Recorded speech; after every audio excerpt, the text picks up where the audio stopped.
Yeah. Let's not give it a rating, actually. We're not going to give it a rating.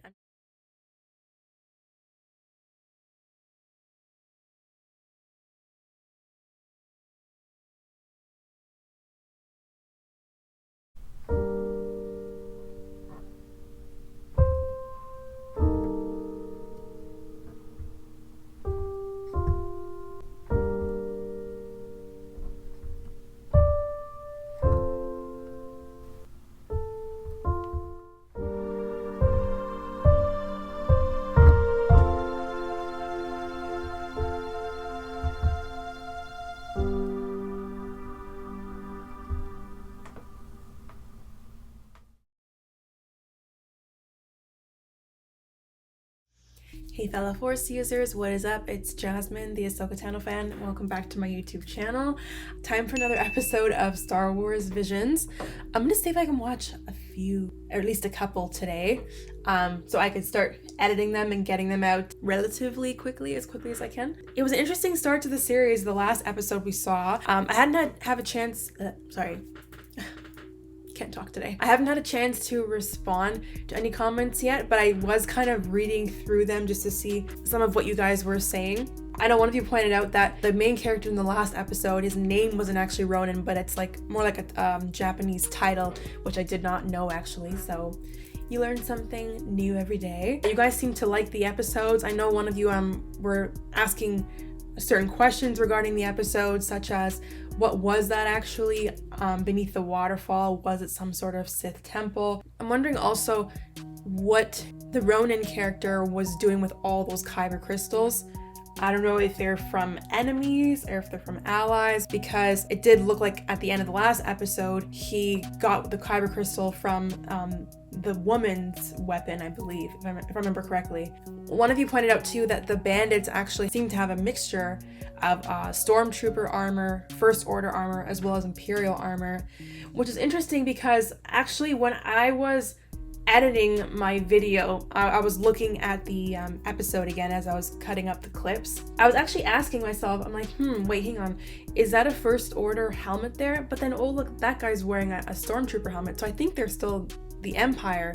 But I didn't even really consider that it could be a mixture of all of those things. Where do they come from? It kind of begs the question, where exactly or when exactly does this take place, right? It would have to be at some point, when the First Order was around. So I assume that Kylo Ren would be around somewhere. Are these people that kind of defected from the army that just kind of band together and now they're kind of living a lawless kind of lifestyle, just sort of exploiting the chaos and going around stealing what they can? Not sure, but nonetheless, yeah, it's an interesting point that they kind of seem to have a mixture of armors there. And I saw that you guys also pointed out that there's a novel coming out that's supposed to build on the story a little bit. One of the things I was mentioning from my last video was that I kind of wanted to know a little bit more about that the Ronin character and how he became the way he did, and what was going on with his storyline. What was his purpose? What cause was he fighting for?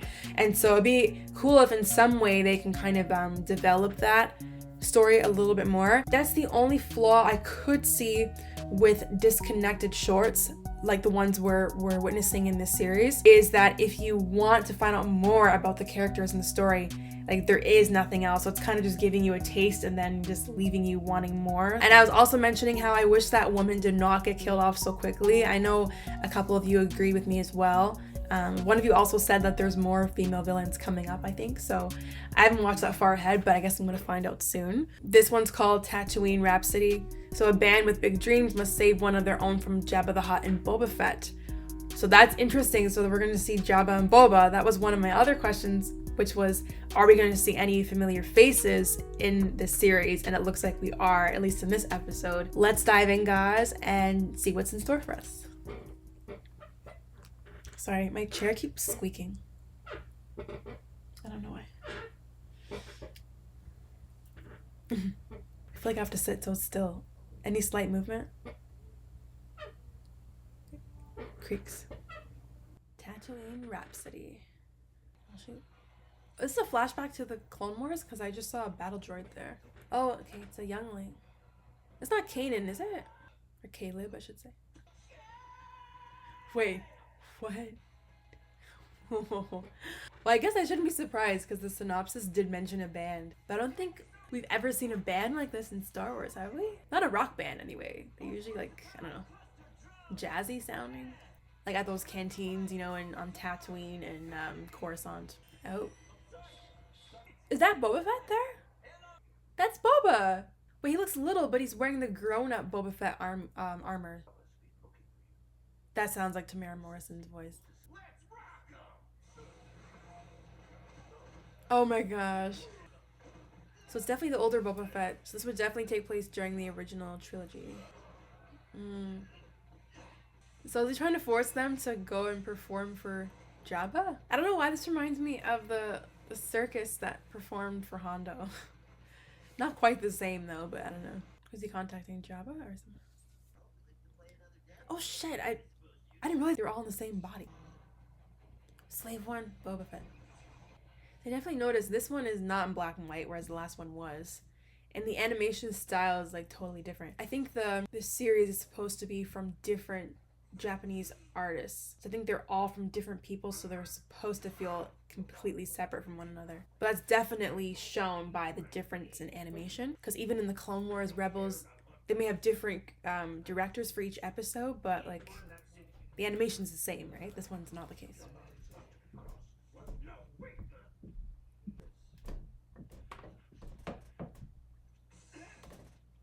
Oh damn. So they have to get him back now, I guess. I guess he feels pretty bad that he wasn't able to step in there.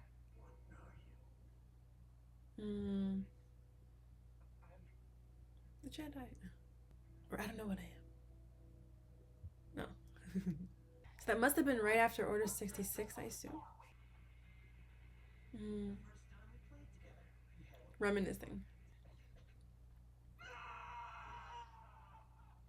Sometimes we all need to do that, right, guys? Am I right or am I right? You're not just a band, you're just whatever you decide to be. Whatever you set your mind to, you could do it. This animation looks kind of different. It looks more 3D, sort of, compared to the rest of the episode. Is it Bib Fortuna? He's showing up in everything these days. He better not die after all this. There's Jabba. Ha ha ha, the hell it is. This is such an interesting attempt to save his life. The droid's doing something maybe? V5? I'm like waiting to see what the plan is, you know. He's having a lot of fun for someone that's supposed to be executed. Definition of a YOLO. Oh, Jabba's wagging his tail. Don't kill me. Was that fire there?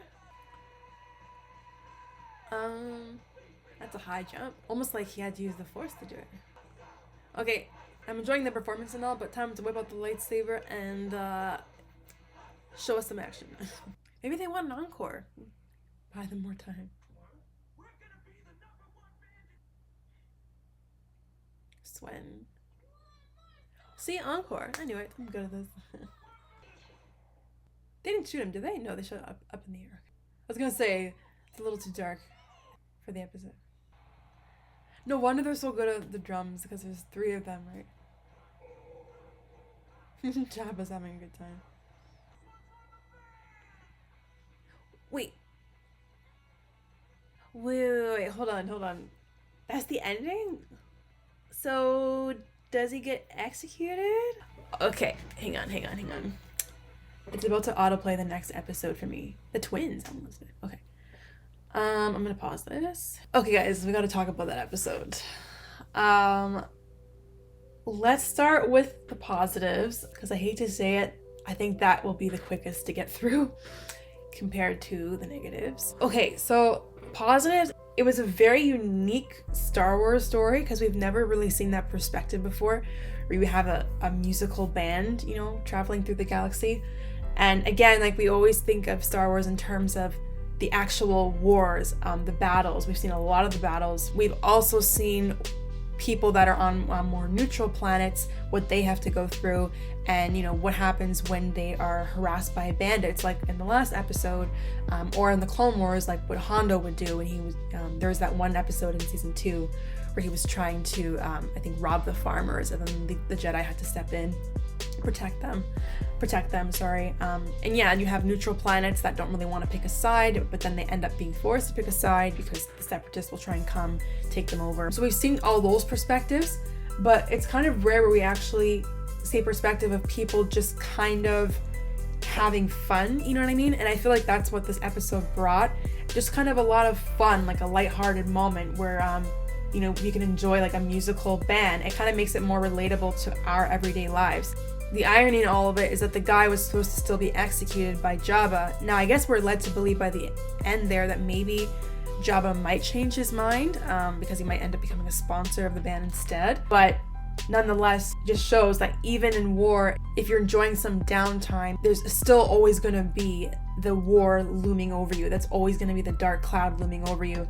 Just as in this episode, despite the fact they were having fun on stage, everyone was cheering, the guy's execution was still kind of looming over everybody. So yeah, it's very symbolic to me of the fact that when you're in a war, you'll still never be able to fully escape the darkness that the war brings, no matter how much you try. I did like that we got to see some familiar faces, which is one thing that I had questioned from the beginning, which is, are we going to see familiar faces? We got to see Boba, we got to see Bib Fortuna, we got to see Jabba.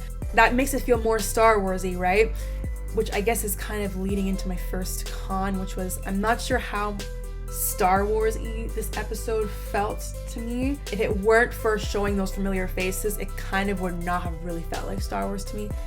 So I guess that's like a pro and a con. Before I get into more of the cons though, I do want to say that, as I mentioned in my reaction, you can tell the animation in this episode is different, right?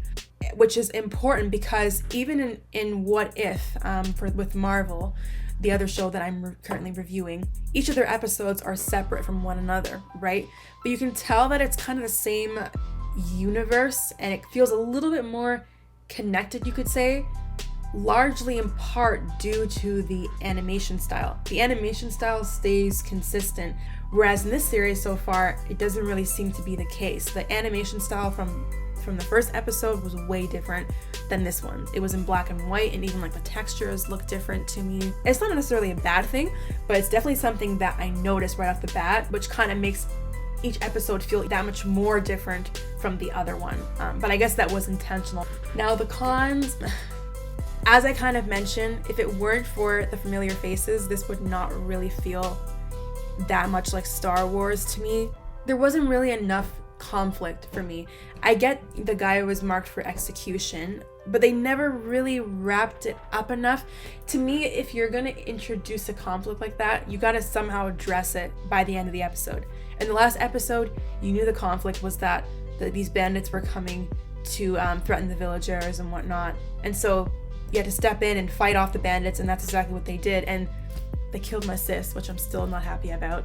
But at least it kind of wrapped up that story. It kind of felt like it had a beginning, middle, and end, despite the fact that it was a short episode. This one, though, it kind of just felt like it ended in the middle of nowhere, like just as though they were building up to potentially solving the conflict, it just ended. Yeah, and even, I like the whole band idea, but I don't know, correct me if I'm wrong, the music did not really seem to even fit something that we'd see in Star Wars. It's nothing against rock or anything like that, but usually with Star Wars, what you see in the canteens on Tatooine, on Coruscant, the music's usually more jazz sounding, I find. You know those guys you usually see on, like, for example, Zero the Hutt's bar, like you see those guys on the whatever. They're not clarinets. I don't know what the instrument was.